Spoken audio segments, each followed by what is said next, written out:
Yo acabé la ESO, pescaba por ahí por el muelle, y un día, si era buena, pues metíme en un barco. Y a ver si aquí la doña Elsa se anima. Pero estudiada, de patrona. Porque yo, por ejemplo, cuando decía que iba a ir a la mar, todo el mundo, es que es durísima, no sé qué. Y yo, sí, claro que es dura, pero a ver, yo tampoco veo a alemanes de 3 metros ir a la mar, ni echan rayos láser, son paisanos normales. Entonces, ¿por qué no vas a poder? No creo que haya trabajos para hombres ni trabajos para mujeres. Hay que ponerle ganas y actitud y ya está. De hecho, la guaja mía, en la escuela, tienen que enseñar yo lo que yo un poco la tierra y la mar. Cuidado. A mí la mar es otro mundo. No sé, a mí y en mi vida. Mi padre ya era marinero y luego pues yo lo mamé con él. Empecé a pescar aquí en 2006, pero trabajando en la hostelería. 1.000 millones como Adu, que vengan. Luego aquí pierdes la noción del tiempo. Aquí se te pasa el día y a veces que no mires ni el reloj. Que habrá quien no lo quiere y prefiere estar en una oficina. Yo me gusta más estar al aire libre. Luego aparte yo en fin de semana cojo la caña todavía. Es una pasada.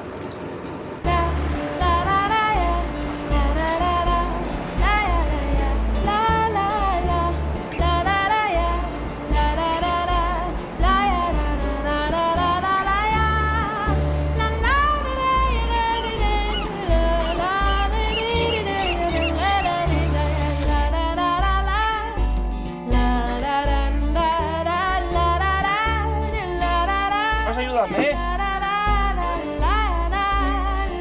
¿Ya sabes tú?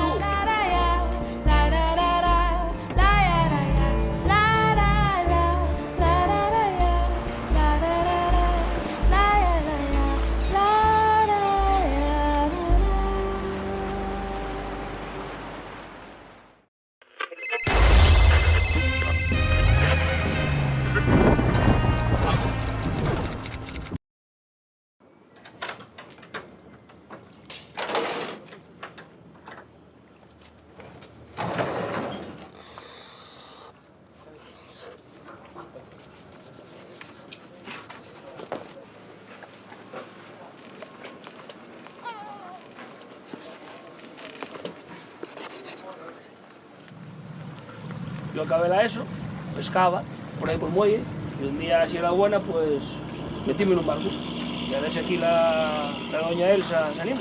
Pero estudiada, de patrona. Porque yo, por ejemplo, cuando decía que iba a ir a la mar, todo el mundo, es que es durísima, no sé qué. Y yo, sí, claro que es dura, pero a ver, yo tampoco veo a alemanes de 3 metros ir a la mar, ni echan rayos láser, son paisanos normales. Entonces, ¿por qué no vas a poder? No creo que haya trabajos para hombres ni trabajos para mujeres. Hay que ponerle ganas y actitud y ya está. De hecho, la guaja mía, en la escuela, tienen que enseñar yo lo que yo un poco la tierra y la mar. Cuidado. A mí la mar es otro mundo. No sé, a mí y en mi vida. Mi padre ya era marinero y luego pues yo lo mamé con él.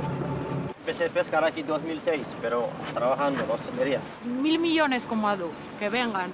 Luego aquí pierdes la noción del tiempo. Aquí se te pasa el día y a veces que no mires ni el reloj. Que habrá quien no lo quiere y prefiere estar en una oficina. Yo me gusta más estar al aire libre. Luego aparte yo en fin de semana cojo la caña todavía. Es una pasada.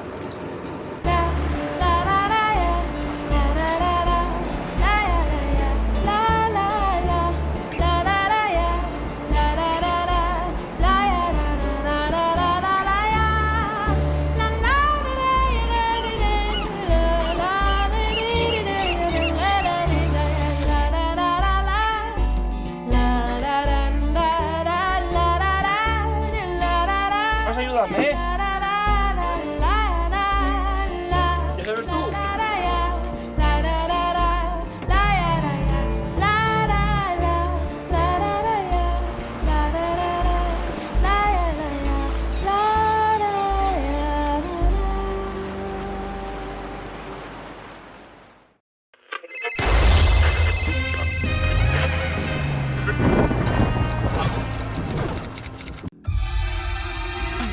Subimos a lo más alto para llegar hasta ti. Boxon 3 Comunicación Natural. Colaborador oficial de la Semana Negra de Gijón.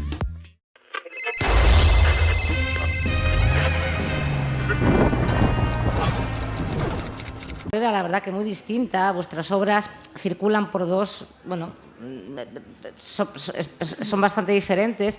Yo creo que sí que tienen puntos en común, porque por una parte, bueno, pues la obra de Gonzalo Moure sí que está más ligada al sentimiento, sí que está muy ligada al compromiso social, sobre todo con el pueblo saharaui, estás muy ligado. Cuando muestras en tus libros, bueno, y en tu vida, representas muchas cosas de la discapacidad, de las relaciones humanas en tus libros. Se nota bastante el periodista que eras, que a veces algunos de tus libros son como crónicas, cuentos maravillosos. Y por otra parte, la obra de Carlos Fraberetti, como matemático y divulgador científico, está más ligada al conocimiento, está más ligada a la lógica, está más ligada a ese afán de descubrir ese mundo maravilloso que es la ciencia, pero también ese mundo maravilloso que se amplía, ¿no? Sin embargo, como digo, yo creo que vuestras obras tienen puntos en común, que es, por un lado, coger a los niños y ponerlos en la realidad, sacarlos un poco de donde están y ponerlos en una realidad. Y, por otra parte, que me parece algo fascinante, es que les hacéis preguntas, hacéis que ellos se hagan preguntas. Vuestros libros nunca dan la respuesta, sino que hacen que ellos se hagan las preguntas. Y creo que eso es lo que une, de alguna forma, vuestras carreras. Bueno, antes comentábamos que a mí la literatura infantil me parece el género más difícil de todos, ¿no? A la hora de escribir. Me parece que hay que tener una magia especial, me parece que el público al que vais es el más exigente, me parece que hay que tener muchas cosas para lograrlo, que van a ir saliendo a lo largo de esta charla. ¿Cómo lo lográis? Gonzalo, por ejemplo. Bueno, yo porque estoy aquí en el extremo. Bueno, muchas gracias por asistir. Veía por ahí un joven, porque lo de para todos los públicos, pues solamente vamos a hablar para todos los públicos, no para los niños. Mira, yo quería hacer un recuerdo hoy de, yo creo que es la única persona que tenía todos mis libros, que es José Luis Pérez de Castro, que ayer falleció.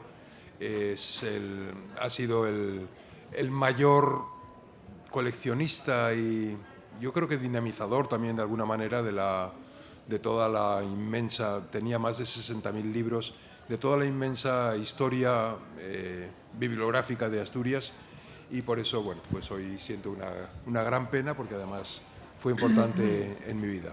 Como fue importante también Carlo, ¿no? que yo realmente, cuando yo comencé, él ya había comenzado antes, y nos encontramos, yo creo que con el mismo planteamiento, ¿no? Antes decías que yo soy bastante periodista, lo fui muchos años antes de dedicarme a la literatura, y antes incluso de dedicarme, desde luego, a lo que se llama literatura infantil y juvenil. Bueno, hay por aquí algún director de colegio o exdirector de colegio que sabe perfectamente lo difícil que es para un maestro elegir un libro que sea interesante al mismo tiempo para él y para sus alumnos. ¿Y por qué puede ser un libro interesante para los niños? Pues si no, yo creo que precisamente cuando no se escribe para ellos, sino sobre ellos, y que esa es la clave, ¿no? Precisamente en el correo que me mandaba Leticia me preguntaba eso, escribir para niños o sobre niños. Y evidentemente yo siempre he escrito sobre niños que me han enseñado cosas. Y muchas veces me han enseñado más cosas que los adultos, ¿no? Los adultos caminamos todos ya con toda nuestra mochila cultural, con toda nuestra carga, con todos nuestros velos, y sin embargo los niños tienen la capacidad de cuestionarnos, ¿no? No voy a decir la ingenuidad y esas cosas, no, de ingenuos nada, ¿no? Muchas veces precisamente son ellos los que despiertan cosas más profundas. Y yo tengo la suerte de poder haber escrito todos mis libros siempre desde algo que un niño, bueno, a veces también un perro, un caballo, una vaca, pero bueno, o un pájaro, pero normalmente algún niño me ha planteado y me ha hecho escribir, no porque yo ya sepa la respuesta, porque muchas veces a las preguntas de los niños no tenemos respuestas, sino para intentar buscar esa respuesta y para intentar hacerle cómplice a él también en la búsqueda de esa respuesta. Por eso muchas veces me critican los niños, casi me tiran el libro a la cabeza, porque el el libro no tiene final o tiene un final muy ambiguo, muy abierto, y ellos quieren, como están acostumbrados a los cuentecitos clásicos, quieren un final muy cerrado. Y yo no tengo finales cerrados porque las preguntas de ellos siguen. Yo creo que si se escribe así, si se escribe desde esa, no diré complicidad, sino desde esa misma emoción de intentar descubrir la verdad con ellos, se está en el camino adecuado. Cuando se escribe para niños, pues antes lo decíamos, ¿no? Diciendo, bueno, pues voy a escribir un cuento con el primer niño que pase por ahí, por delante de la carpa, lo cojo, le pregunto cómo se llama, inmediatamente podemos escribir un cuento, facilísimo. Es muy fácil escribir un cuento entretenido, con un misterio, con un tesoro escondido aquí en la Semana Negra. Es muy fácil escribir un cuento, pero eso no lleva nada de la carga de pregunta que él lleva, sino solamente las respuestas que nosotros tenemos los adultos. Y creo que esa es la clave, escribir para preguntarse y para que ellos se pregunten también. Buenas tardes, gracias por estar aquí.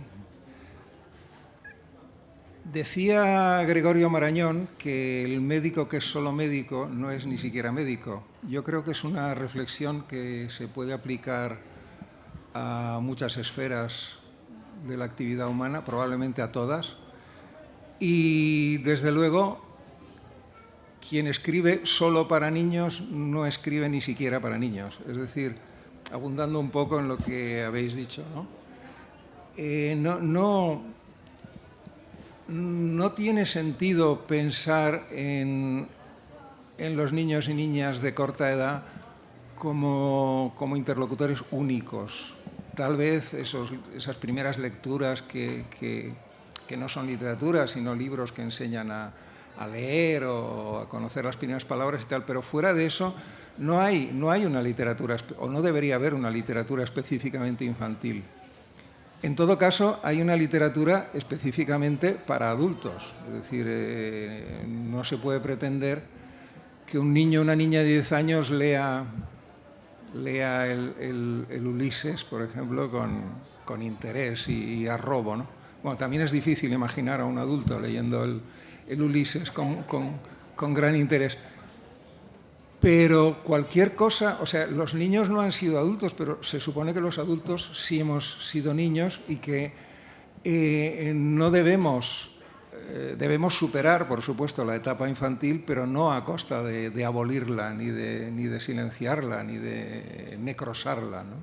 Todos los adultos hemos sido niños, entonces un libro que pueda interesar a un niño tiene que interesar a la parte de niños que todavía, de niños y niñas que sigue viva o debería seguir viva en nosotros. Decía C.S. Lewis, el autor de Narnia, que como autor de ficción a mí no me interesa mucho, pero que creo que decía cosas muy interesantes. Lewis decía que no vale la pena leer un libro a los 10 años si no vale la pena leerlo también a los 50. Y creo que es una manera de aclarar el tema que estamos abordando, ¿no?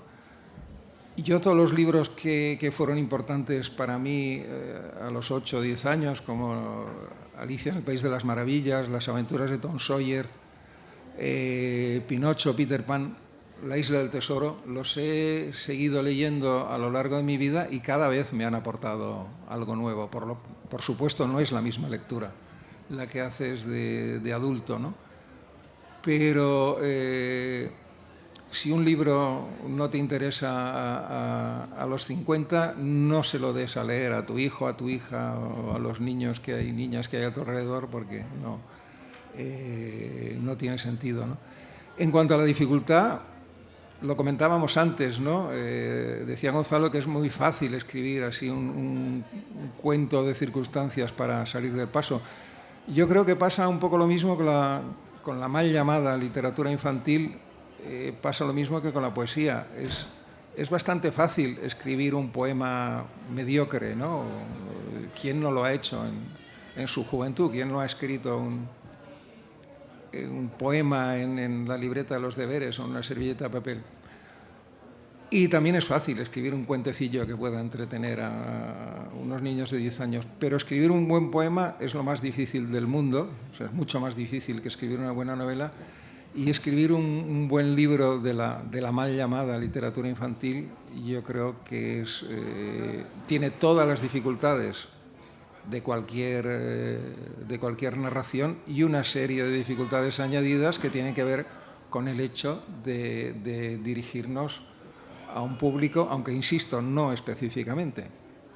Ahora me viene a la memoria lo que decía Michel Tournier, que es una cosa a la que hablamos tú y yo una vez, que él definía la literatura infantil como aquella que también pueden leer los niños. Y creo que es una definición muy sutil, ¿no? Y muy esclarecedora en este sentido. Y no sé, básicamente creo que por ahí va la cosa.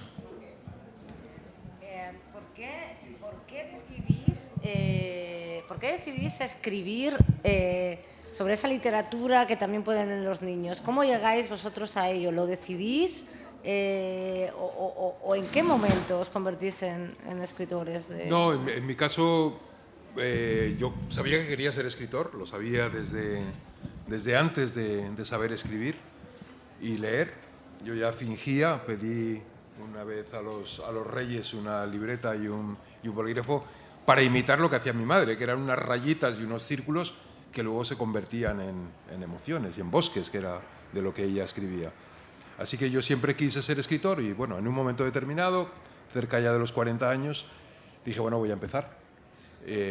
Dejé el periodismo, la radio, y la primera novela que ya había empezado a escribir, pero que no podía acabar, tenía circunstancialmente, auténticamente por casualidad, tenía como protagonistas a 2 niños, porque era un viaje espacial y si los ponía con 30 años se morían de viejos, porque era un viaje muy largo.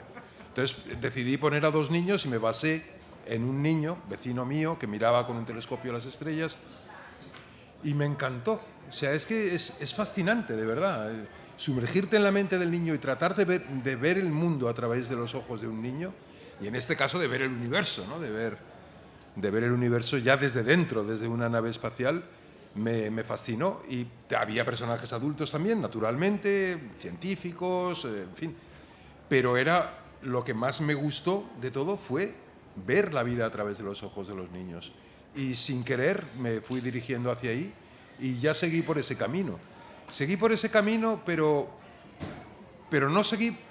A ver, es que yo creo que el problema muchas veces en la literatura infantil es que se la está intentando hacer competir, y a los niños se les dice, deja el teléfono móvil y lee, ¿no? Deja la pantalla y lee, deja la tablet y lee, intentando fingir que el libro puede competir en el terreno del entretenimiento. Y el libro no puede competir en el terreno del entretenimiento y de lo emocionante. Es un problema de la limitación del lenguaje, que emocionante sea polisémico, ¿no? Y emocionante pueda ser algo excitante, no sé cómo lo definirías tú, que eres más lingüista que yo, y al mismo tiempo pueda ser emocionante de emociones profundas humanas, ¿no?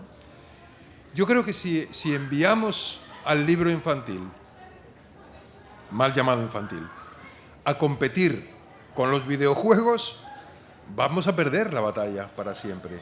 Sin embargo, hay un terreno que tiene ese mismo origen lingüístico de la emoción, que es mucho más profundo y que afecta verdaderamente al niño, porque nunca, como en la infancia y en la adolescencia, se siente tanto la angustia de la existencia, más incluso que cuando se está ya cerca de la última etapa de la vida, a partir de nuestra edad. Creo que si eres capaz de que el niño sienta esas emociones dentro del libro, entonces sí estás haciendo lectores. En el caso contrario, cuando se les da libros que falsifican la realidad, que edulcoran la realidad, sucede lo mismo que cuando a un niño se le dan demasiados caramelos, y es que se le hacen caries en los dientes. En este caso, en el caso de la literatura, con libros tan dulces, tan rosas, tan perfectitos, lo que se hacen son... ¿De caramelo? De caramelo, como palabras de caramelo, pero bueno, no es el caso. se les hace caries en la mente. Y cuando llega esa edad que todos los investigadores se preguntan ¿por qué? Si el 90% actualmente, yo creo, Mario, yo creo que más o menos el 90% de los niños en infantil, o sea, antes de la secundaria, leen y les gusta muchísimo leer. A esos mismos niños les preguntas 3 años después, cuando están en el instituto, y solamente lee un 7, un 8%. Yo creo que gran parte de la culpa de esa desafección de la lectura la tiene que cuando llegan a ese momento del conflicto más profundo con la vida, con su propia existencia, dicen, los libros que me han dado cuando era niño no me han preparado para esta angustia. Por tanto, no me sirven y los rechazo. Esa es mi opinión, pero bueno, es muy complejo, a pesar de eso. Sí, en mi caso es bastante parecido al de Gonzalo en este sentido. No fue exactamente una decisión momentánea o súbita. No es que un día me levantara por la mañana y dije voy a escribir libros supuestamente dirigidos a niños y niñas. Fue una prolongación natural de mi experiencia lectora, que empezó en la infancia y fue especialmente importante en la infancia y en la adolescencia. Mi primera novela fue Las aventuras de Tom Sawyer. Mucha gente la atribuye a Mark Twain, pero hay una versión de Las aventuras de Tom Sawyer que escribí yo con 8 años, después de leer la de Mark Twain. Se parece muchísimo a la de Mark Twain, pero hay algunas ligeras diferencias porque ciertos aspectos del carácter de Tom, del protagonista, me parecían excesivamente violentos y los dulcifiqué un poco. En mi versión no muere nadie, el indio malo en vez de morir pues se regenera y tal, pero por lo demás se parece bastante. Pero yo diría que esta anécdota infantil expresa lo que fue o lo que ha sido, lo que sigue siendo mi incorporación a la literatura, a la narrativa, mejor dicho, que la literatura es algo más amplio, ¿no? Que es una prolongación de la lectura. Yo creo que por supuesto, todos los escritores y escritoras han sido y siguen siendo en general grandes lectores y lectoras, pero también es cierto, a la inversa, yo creo que cualquier persona muy aficionada a la lectura y con un hábito frecuente de lectura, aunque de hecho no escriba, aunque no vierta en un papel o en un ordenador sus creaciones, desarrolla una actividad creativa muy similar a la de los escritores y escritoras cuando están haciendo un libro. Los lectores y lectoras asiduos no abandonan o no se olvidan de un libro, de un buen libro, quiero decir, de un libro de los que nos impresionan, de los que nos calan. No lo olvidan en el momento de cerrar, de pasar la última página. El libro sigue vivo, le damos vueltas en la cabeza, imaginamos alternativas, variantes, y esa actividad es idéntica sustancialmente a la del escritor o la escritora, ¿no? Lo que pasa es que ya el desarrollarlo de una manera profesional pues requiere una dedicación intensa y extensa que no todo el mundo puede o quiere dedicarle, pero insisto, en mi caso, y yo diría que en la mayoría de los casos, por no decir en todos, la lectura, cuando se convierte en una pasión, te lleva sin que te des cuenta a la escritura. Y siendo tú, Carlos, previamente a un divulgador científico, ¿hay algo de intento pedagógico en tu literatura? Por ejemplo, Malditas Matemáticas o En las puertas y Ulrico, ¿hay algo, El gran juego, hay algo de intentar enseñar? Porque yo desde luego nunca he intentado enseñar nada, pero tú sí, me parece lógico, ¿no? No, en alguno de mis libros sí, algunos de mis libros son libros de divulgación novelados, claramente, o sea, descaradamente. Sin embargo, yo creo que en general la narrativa, una novela, un cuento, te puede enseñar cosas, pero no debe estar basado en eso. Y esa ha sido una de las grandes lacras, yo creo, de la literatura, de la mal llamada literatura infantil durante mucho tiempo, que en realidad era un pretexto sobre todo para adoctrinar, ¿no? Para transmitir una serie de supuestos valores, una moralina al uso, en última instancia, o también para enseñar aquello tan bonito de instruir deleitando, ¿no? Que sería muy bonito, o podría ser muy bonito en teoría, pero que en la práctica daba lugar a auténticos engendros, libros que los niños y niñas rechazaban con toda la razón del mundo, porque les estaban dando gato por liebre, ¿no? En mi caso es una tentación permanente, pero procuro moderarme y tener muy en cuenta que cuando les estoy contando una historia a mis jóvenes lectores y lectoras y a los no tan jóvenes, porque insisto en que los libros de la mal llamada literatura infantil deberían poder interesar a cualquier edad, pero intento, que lo consiga o no ya es otra cosa, intento contar una historia que incida de alguna manera en la sensibilidad, ¿no? Lo que tú decías, que emocione en el más noble sentido de la palabra. Si de paso aprenden algo, pues estupendo, pero nunca puede ser ese el quid de la cuestión, ¿no? Hay una tendencia, por eso decía que es muy difícil escribir literatura para todos los públicos, porque hay una tendencia que además yo creo que cada día es más amplia, es más extensa, que es un poco lo que decía Gonzalo, de meter excesivamente azúcar, ser especialmente condescendiente, paternalista, que hay mucha moralina, emplear un lenguaje... ¿Qué pasó? Ah, vale, perdón. emplear un lenguaje pues eso, muy paternalista con los niños, ¿no? Me parece un poco tonto decir infantilizar a los niños, pero es que casi lo puedo decir. Bueno, si se está infantilizando a los adultos hoy en día también, pero este es otro tema. Entonces, claro, vosotros no hacéis nada de esto en vuestros libros. Esto es totalmente distinto. ¿Qué opináis de esta? Bueno, ahora en la reedición de Palabras de Caramelo, cuando leí lo que dice la propia editorial del libro, casi vomito. Porque todo lo que destaca del libro, aparte de las ventas y del 20 aniversario y no sé qué, son los valores que enseña. Y yo no quería enseñar ningún valor. No. Lo que quería era tocar lo que quería era hablar de la belleza y del amor y de la amistad, nada más. Y sin embargo, es que ellos no escriben eso en la página web por casualidad. Lo escriben porque se supone que en los colegios van a elegir el libro no por la historia ni por la emoción, sino por ¿para qué sirve?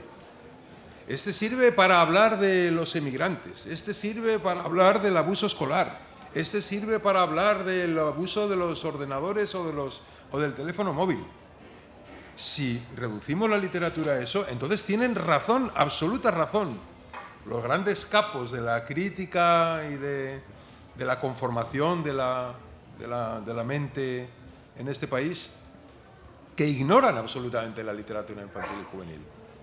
No vais a encontrar en ningún canon de literatura una obra mía o de Pedro Mañas o de Mónica Rodríguez o de Carlo Frabetti.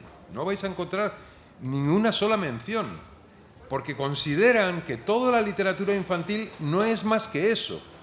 Carlo y yo conocemos a la editora que puso en marcha un pequeño sello editorial dependiente del país que les proponía a los grandes autores, pues no sé, al que os imaginéis, porque si digo algún nombre diréis, ¿por qué dice grande? Pero bueno, por decir uno muy grande, a Saramago. les propusieron que escribieran dentro de una colección que se llamaba XXX, les propuso que escribieran algo para niños. Y ellos decían, lo mismo que tú, para niños, eso es muy difícil. Y ella les decía, no, es algo para niños. Nada, cualquier cosita, textualmente. Bueno, fracasó. Fracasó la colección, fracasó absolutamente. Y eso que lo intentaron y que muchos dijeron, bueno, hay pasta por medio, porque es verdad, la literatura infantil y juvenil da dinero, se vende mucho, se vende durante muchos años, tiene una larga permanencia y por tanto dijeron, bueno, hay dinero, les prometían dinero, pero la colección fracasó. Y el propio libro de Saramago, que después publicó individualmente, no es bueno. Y mira que me gusta Saramago y que me parece súper interesante, pero su libro infantil no, porque bonsaizó su visión de la vida para hablar con los niños. Y en ese momento yo creo que se produce un auténtico fracaso, en el momento en que haces de tu literatura un bonsái para niños, ¿no? Para que ellos puedan, pequeñito, con sus alambres, dirigiendo. En ese momento yo creo que la literatura fracasa. Sí, me lo has puesto en bandeja porque tengo una anécdota relacionada con que tú ya conoces, sí. Relacionada con esa colección, precisamente. Una conocida escritora, cuyo nombre no diré, porque sería usarla como chivo expiatorio de una actitud muy difundida, por otra parte, ¿no?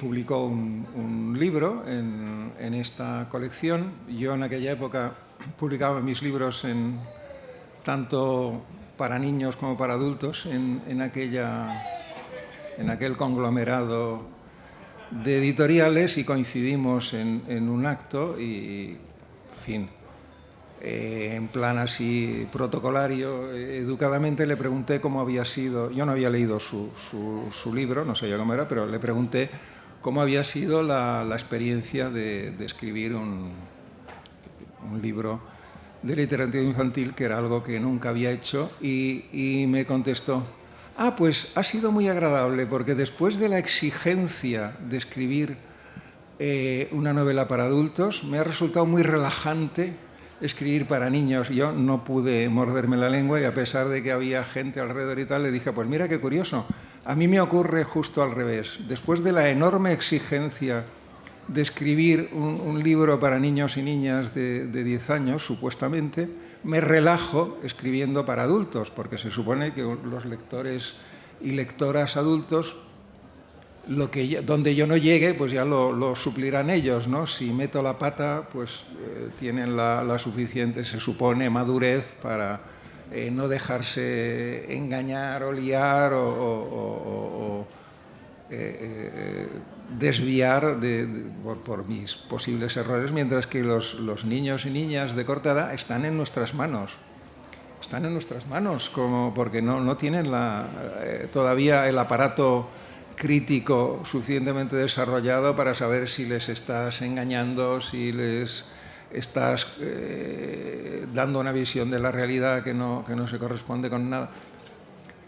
Pero creo que es una opinión muy difundida, ¿no? Que no se considera a los niños y niñas se les considera, y esto creo que lo dijo Rabelais, el autor de Gargantúa, decía, consideramos a los niños como vasijas que hay que llenar, cuando en realidad son llamas que hay que alimentar, ¿no? Y yo creo que va por ahí la cosa y que es algo que quienes nos dedicamos a esto no debemos olvidar nunca. A mí, pues esa responsabilidad de la que hablas y de lo que hablabas antes, de cómo marcan las lecturas de la infancia, yo siempre lo digo, que los libros que más marcaron mi vida fueron los libros que yo leí de niña. Y gracias que yo encontré en ellos los mecanismos y los sentimientos y lo que necesitaba para poder construirme como soy. Yo estoy muy agradecida a eso. Y estaba pensando ahora que todos esos libros no me los dio nadie. O sea, no fue por profesores, no fueron por padres, fui yo quien fue cogiéndolos, no sé muy bien por qué, pero bueno, pues llegaron a mí por una causa azarosa. A veces me da la sensación de que claro, de que el público infantil es un público cautivo, ¿no? Que a veces depende un poco de lo que le den. Y es curioso, porque antes hablábamos como Palabras de caramelo o Malditas matemáticas, que son vuestras obras más famosas, más vendidas. Habéis vendido miles y miles de ejemplares, son amadísimos por todos los públicos, además. En un principio tuvisteis bastantes problemas para publicarlas, no confiaban en ella. En la tuya, Gonzalo, creo que porque le consideraba demasiado dura la historia, y en Malditas matemáticas porque creían que les iba a parecer aburridos, ¿no? A los niños las matemáticas, y cómo los niños, los lectores, han sido realmente los que las han sacado adelante. A veces los niños saben bastante más lo que quieren que los adultos piensan que... A veces erramos intentando conducir a los niños por donde queremos. Yo creo que habría que hacer una mesa un día sobre por qué no hay nada sexual en los libros, en los nuestros tampoco. De verdad que este sí que es un debate realmente interesante y apasionante, ¿no? Creo que precisamente lo venía pensando por algo que dijo Carlo antes, ¿no? La responsabilidad que tenemos sobre los niños. Deberían pedírnoslo, deberían pedirnos a nosotros que habláramos a los niños con el mismo respeto con el que podemos hablar de la diferencia cultural con el pueblo saharaui o lo que supone aprender matemáticas para entender el universo. Deberían confiarnos también en la tarea de hablar de sexo, pero está prohibido directamente. Es imposible hablar de sexo en nuestros... Hombre, puedes hablar, por supuesto, que hay excepciones y yo mismo lo tengo. Un día me escribió una señora que decía que era del club Odiamos a Gonzalo porque sus hijos habían leído un libro mío en el que había una escena de sexo.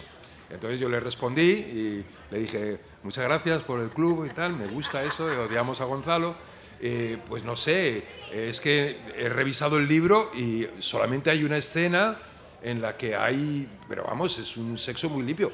Pero, perdóneme que le pregunte, ¿qué edad tienen sus hijos? Y me respondió airadamente, 17 y 18 años. Y dije, pues señora, o usted está enferma o sus hijos la engañan. Pero, bueno, ¿por qué no nos dejan a nosotros hablar de algo tan... Cuando en todos los niños, desde los 8 años, la pulsión sexual está muchísimo más presente que mía actualmente, ¿no? Muchísimo más. ¿Por qué no nos dejan a los que ya tenemos la experiencia y tal? Porque es que no nos dejan, auténticamente. Es que antes lo hemos hablado privadamente, pero lo voy a decir públicamente. En esos momentos, en las editoriales al uso, pensad en la editorial al uso, en la que se os ocurriría al entrar ahora en una librería para pedir un libro para niños. Bueno, pues en esas editoriales hay comités de censura. Y hay de ti si en alguno de los capítulos hay una referencia sexual. No te lo van a dejar pasar. ¿Quiere decir eso que yo haya escrito alguna vez autocensurándome? No. Yo sé que ese es un tema que no voy a tratar, porque hay muchísimos otros temas que quiero tratar. Pero nunca me he censurado. De hecho, por eso existía el Club Odiamos a Gonzalo, porque cuando fue necesario hablé de ello. Pero no es algo que nosotros hagamos de una manera natural. En esos momentos los comités de censura quitan cualquier palabra malsonante. Por ejemplo, el editor lo llamó dictador. Quería decir dictaminador, porque es su cargo. Dentro de la editorial es dictaminador. Me decía, hombre, es que utilizas palabras como cuando lo llama gilipollas. Y yo, bueno, pues si ese es el problema, no hay problema. Yo puedo poner idiota en vez de gilipollas. Me dijo, no ese es el problema. El problema es el tono moral del libro. Que el protagonista no es un modelo moral. Claro, es que en estos momentos no hay una sola editorial al uso de las grandes editoriales que no esté haciendo esto. Que no esté incluso descatalogando libros que se publicaron en los años dorados de nuestra literatura infantil y juvenil, en los 80 y en los 90, y ahora los están descatalogando porque tenían ese lenguaje o porque tenían esa temática o porque tenían esos personajes. Es decir, estamos en regresión, estamos en un momento de auténtica regresión en la que la única salida que tenemos es acudir a editoriales más pequeñas, más arriesgadas, editoriales más periféricas, porque si vamos a las editoriales clásicas, están infantilizando el lenguaje a marchas forzadas, están reeditando nuestros propios libros, dándoles una imagen mucho más infantilizada. Es decir, que estamos en un momento en el que es más necesaria que nunca esta lucha. Yo no creo que vengamos aquí por lucir el tipo, que no tenemos ningún tipo que lucir. Venimos para luchar, venimos para pelear por una auténtica literatura infantil y juvenil en cualquier foro en el que se nos deje intervenir. Sí, me has vuelto a poner la anécdota en bandeja. Esto Yo siempre. parece preparado, pero en 2007 yo gané el premio Barco de Vapor con una novela que se llama Calvina, cuye, como dirían ahora algunos, protagonista. No se sabe si es niño o niña, a veces se viste de niño, a veces se viste de niña, y se niega, además, a veces se llama Calvina y a veces se llama Calvino, y cuando le preguntan se niega a definirse. A raíz del propio director de la editorial en aquel momento me confesó que habían tenido serios problemas. Primero por darme el premio a mí y segundo por darle el premio a una novela sobre un niño travesti que guarda a su madre muerta en la nevera. Esa fue la definición que hizo la crítica de derechas de la novela, que por otra parte, bueno, pues tuvo muy buena aceptación.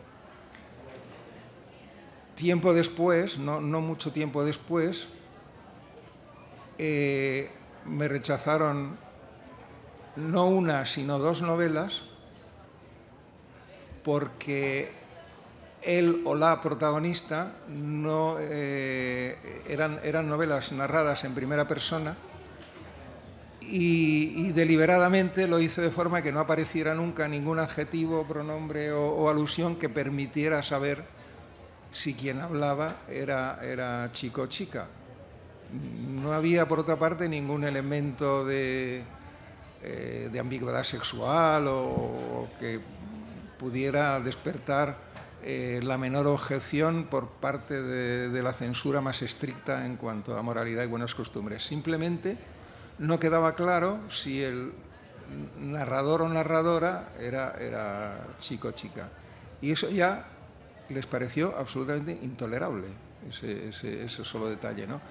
Pues sí, efectivamente, hay una regresión que tiene que ver, por una parte, con una derechización de la sociedad a todos los niveles y, por otra parte, con una mercantilización excesiva que siempre ha sido un mercado, por supuesto, la literatura infantil y juvenil, pero ha habido tiempos mejores realmente, ha habido épocas en las que había editores y editoras que, por supuesto, querían que los libros se vendieran, pero que daban prioridad a la calidad literaria, ¿no? Y efectivamente estamos en un momento muy ¿Y hacia difícil. dónde vamos, no? Porque, bueno, yo recuerdo que hace, no sé, igual 10 o 12 años, me invitaron a Miami bueno, era por medio del Ministerio de Educación español, pero bueno, era para dar charlas sobre palabras de caramelo en colegios del área de Miami.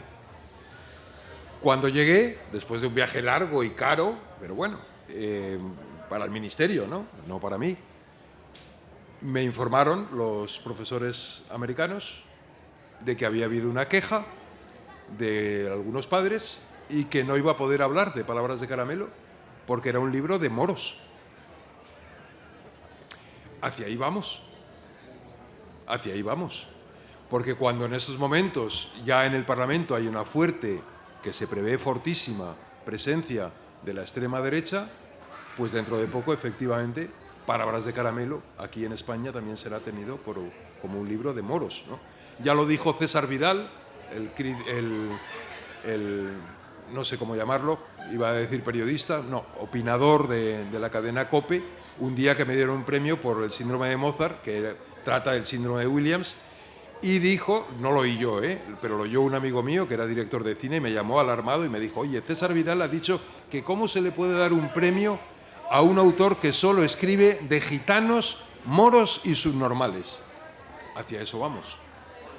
Y vuelvo a repetir, para eso estamos, para luchar contra lo que se nos viene encima, ¿no? Y desde luego a la literatura infantil se le viene encima de una manera brutal. Yo compadezco a las nuevas generaciones, a los jóvenes que están empezando a escribir ahora, porque lo van a tener realmente muy crudo, ¿no? O se van por los cerros de Úbeda, es decir, por los cofres enterrados y los grandes tópicos de la literatura infantil, o si quieren escribir sobre temas que les interesen a ellos, o cambian de bando para que les interesen otros temas, o no podrán escribir. Palabras de caramelo, por cierto, para que si alguien no sabe de qué trata el libro de Gonzalo Moure, va sobre un niño saharaui que es sordo y que entonces él como ve cómo habla, ve cómo se mueve la boca de la gente, los camellos, piensa que hablan también cuando... Sí, pero son saharauis. Claro, pero son saharauis, no podría haber pasado en España con un burro, ¿no? Pero vamos, ¿qué quiero decir? Por eso explicaba un poco lo que iba. ¿Y creéis que aparte de pues toda esta infantilización o toda esta censura que está habiendo, este buenismo, las nuevas tecnologías están creando una nueva forma distinta de escribir? Lo que tú decías antes, Gonzalo, que se busca más el entretenimiento, la rapidez, el intentar enganchar a los críos para hacer la competencia y no profundizar en lo que es una literatura. Yo creo que hay un movimiento editorial oportunista que intenta crear productos híbridos y espurios, a mi modo de ver, que aprovechen un poco el tirón de las nuevas tecnologías y por qué no llamarlo por su nombre, de las nuevas adicciones, ¿no? Pero creo que la buena literatura sigue siendo, y cada vez más diría, uno de los pocos espacios de libertad que tienen, sobre todo los adultos también, pero sobre todo los niños y los más jóvenes, ¿no? Porque están sometidos a un bombardeo tan constante de estímulos sobre todo audiovisuales, ¿no? Con los videojuegos, los teléfonos móviles, las redes sociales, las series de televisión, etcétera, que son, todos ellos son productos y a veces de calidad, ¿no? Tampoco hay que demonizar este tipo de productos, pero que imponen su propio ritmo. No puedes detener, cuando estás viendo una película, sobre todo las películas de acción de hoy día, donde una escena no puede durar más de 15 segundos, según los cánones, no hay tiempo para la reflexión, para el distanciamiento. Al leer un libro es el único momento en que tú marcas el tiempo. Lees a la velocidad que necesites en cada caso. Si no lo has entendido bien, retrocedes. Si tienes que hacer una pausa para reflexionar, haces una pausa. Y eso yo creo que si hay tantos niños y niñas que se enganchan a la lectura y que luego, incluso es cierto que durante la adolescencia hay un parón, pero bueno, también es comprensible. Si los libros no pueden competir a nivel de entretenimiento con los medios audiovisuales, menos pueden competir con las hormonas, ¿no? con las tormentas hormonales de la adolescencia. Pero hay muchos adolescentes que tras una etapa de despiste o desconcierto vuelven a la lectura. Y yo creo que es porque tienen claro que es el único espacio de libertad, el único espacio donde ellos y ellas eligen el producto, pero eligen también la manera en que consumen el producto, la manera en que lo absorben, en que se relacionan con él, ¿no? Y esto me parece básico. No, porque querías dedicar un tiempo a a los presentes si querían hacer alguna pregunta. Por supuesto, es que estaba tan enfrascada que ya me había olvidado de vosotros. ¿Alguien quiere hacer alguna pregunta? Que tenemos 10 minutos solamente, ¿verdad, David? Encantados. Esto es muy estricto y entonces, pues bueno, pues si hay alguna queja por lo que hemos dicho O pedir alguna recomendación. o lo que queráis. De qué se puede empezar. Pero rápido, rápido, que se agota el tiempo. Pasa tic-tac, tic-tac, tic-tac. ¿Cómo era el tic-tac de Peter Pan, no? El Capitán Garfio. Sí. Adjudicado al caballero.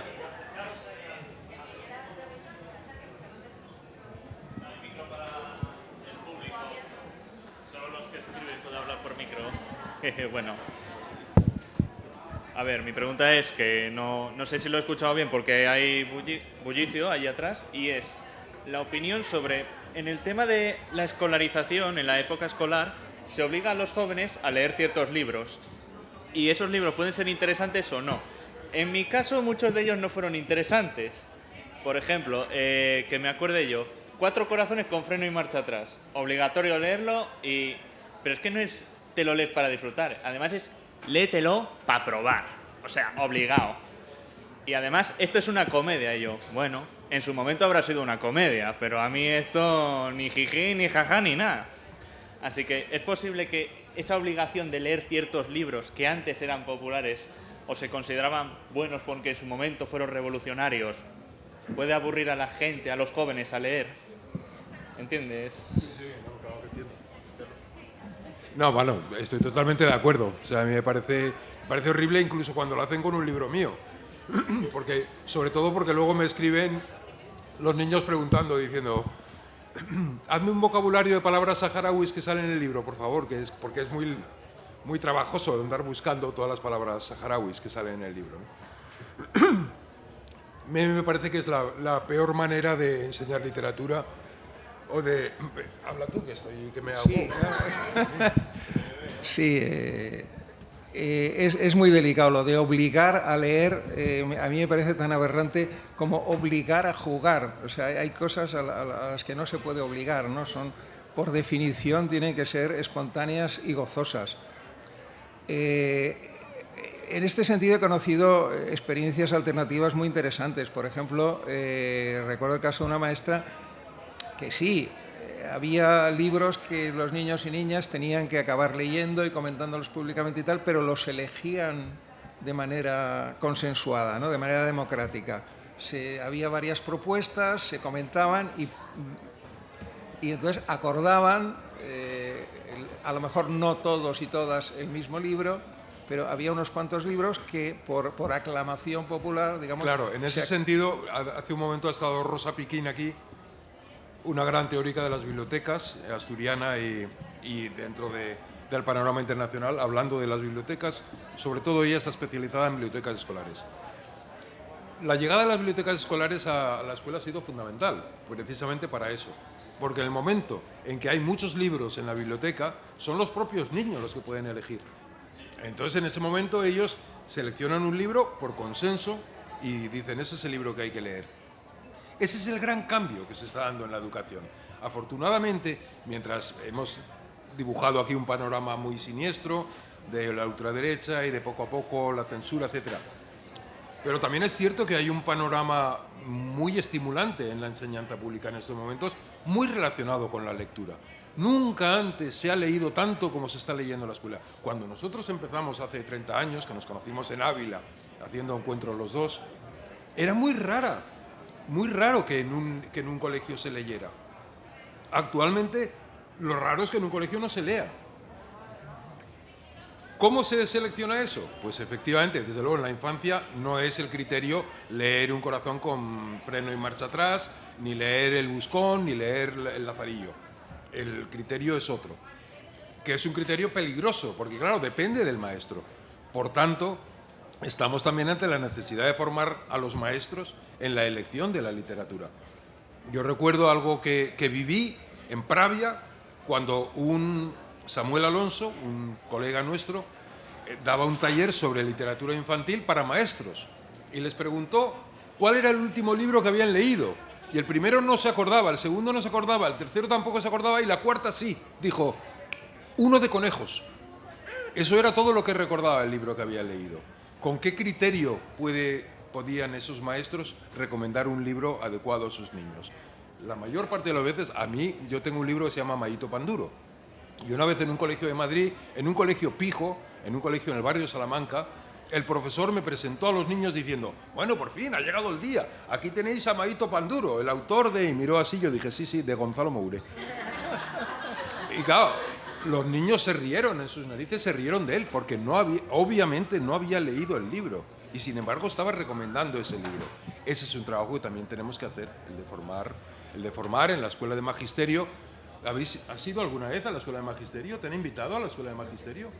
Yo, por suerte, a la Facultad de Ciencias de la Información sí he ido varias veces, pero a la Escuela de Magisterio nunca llevan autores de literatura infantil y juvenil a la Escuela de Magisterio. ¿Cómo van a enseñar después esos maestros? Tienen que arreglárselas en la vida para empezar a encontrar algo y empezar a buscar a Rosa Piquín o buscar a alguien que les oriente un poco, porque no han tenido ninguna orientación. Te ha contestado.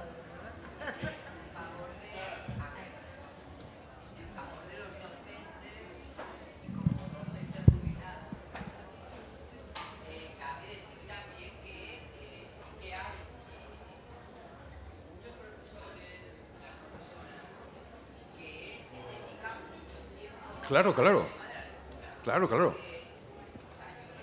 Está diciendo que sí, que como docente puede decir que sí que se está produciendo y que hay muchísimos docentes. Cada vez más, lo he dicho, que cada vez más. Es increíble cómo ha...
Claro, los que estáis preocupados por el tema ya.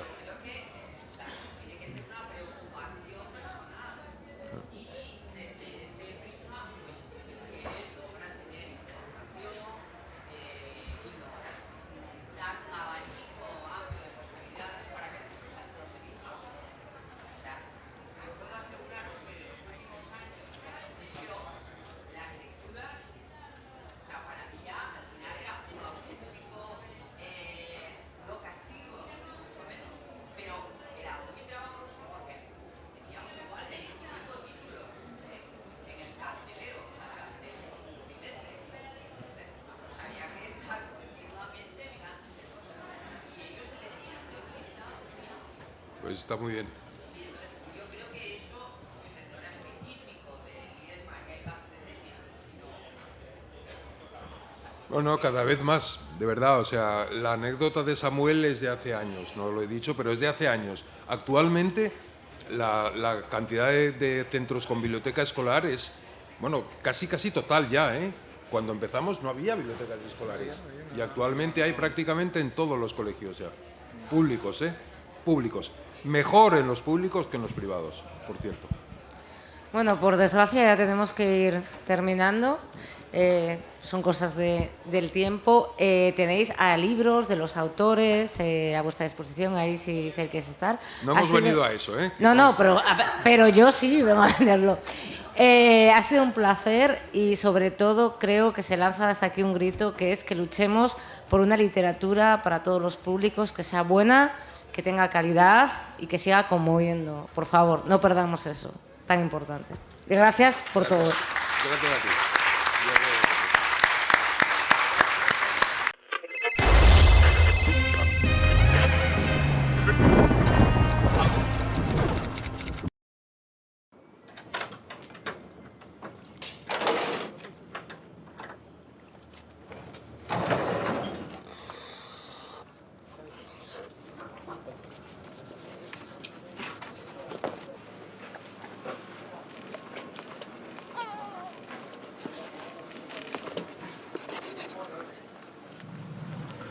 Yo acabé la ESO, pescaba por ahí por el muelle, y un día, si era buena, pues metíme en un barco. Y a ver si aquí la doña Elsa se anima. Pero estudiada, de patrona. Porque yo, por ejemplo, cuando decía que iba a ir a la mar, todo el mundo, es que es durísima. Y yo, sí, sí, claro que es dura, pero a ver, yo tampoco veo a alemanes de 3 metros y a la mar, ni echan rayos láser, son paisanos normales. Entonces, ¿por qué no vas a poder? No creo que haya trabajos para hombres ni trabajos para mujeres. Hay que ponerle ganas y actitud y ya está. De hecho, la guaja mía, en la escuela, tienen que enseñar yo lo que yo un poco la tierra y la mar. Cuidado. A mí la mar es otro mundo. No sé, a mí y en mi vida. Mi padre ya era marinero y luego pues yo lo mamé con él. Empecé a pescar aquí en 2006, pero trabajando en la hostelería. 1000 millones como Adu, que vengan. Luego aquí pierdes la noción del tiempo. Aquí se te pasa el día y a veces que no mires ni el reloj. Que habrá quien no lo quiere y prefiere estar en una oficina. Yo me gusta más estar al aire libre. Luego aparte yo en fin de semana cojo la caña todavía. Es una pasada.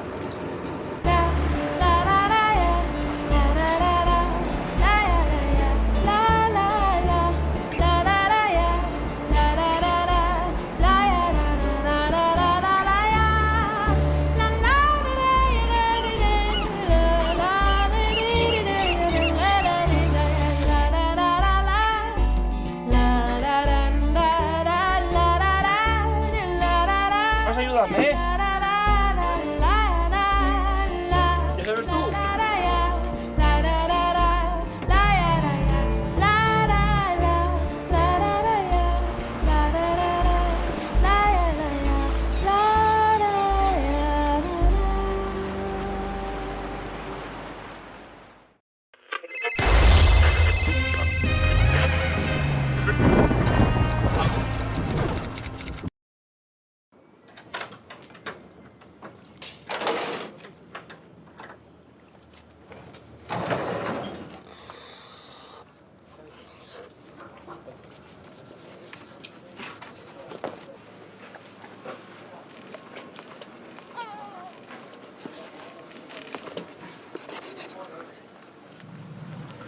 Yo acabé la ESO, pescaba por ahí por el muelle, y un día, si era buena, pues metíme en un barco. Y a ver si aquí la doña Elsa se anima. Pero estudiada, de patrona. Porque yo, por ejemplo, cuando decía que iba a ir a la mar, todo el mundo, es que es durísima. Y yo, sí, sí, claro que es dura, pero a ver, yo tampoco veo a alemanes de 3 metros y a la mar, ni echan rayos láser, son paisanos normales. Entonces, ¿por qué no vas a poder? No creo que haya trabajos para hombres ni trabajos para mujeres. Hay que ponerle ganas y actitud y ya está. De hecho, la guaja mía, en la escuela, tienen que enseñar yo lo que yo un poco la tierra y la mar. Cuidado. A mí la mar es otro mundo. No sé, a mí y en mi vida. Mi padre ya era marinero y luego pues yo lo mamé con él. Empecé a pescar aquí en 2006, pero trabajando en la hostelería. 1000 millones como Adu, que vengan. Luego aquí pierdes la noción del tiempo. Aquí se te pasa el día y a veces que no mires ni el reloj. Que habrá quien no lo quiere y prefiere estar en una oficina. Yo me gusta más estar al aire libre. Luego aparte yo en fin de semana cojo la caña todavía. Es una pasada.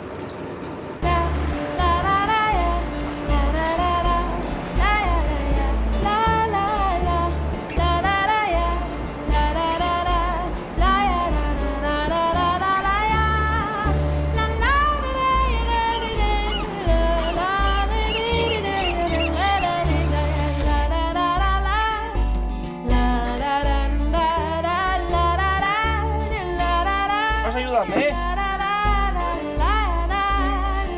¿Ya sabes tú?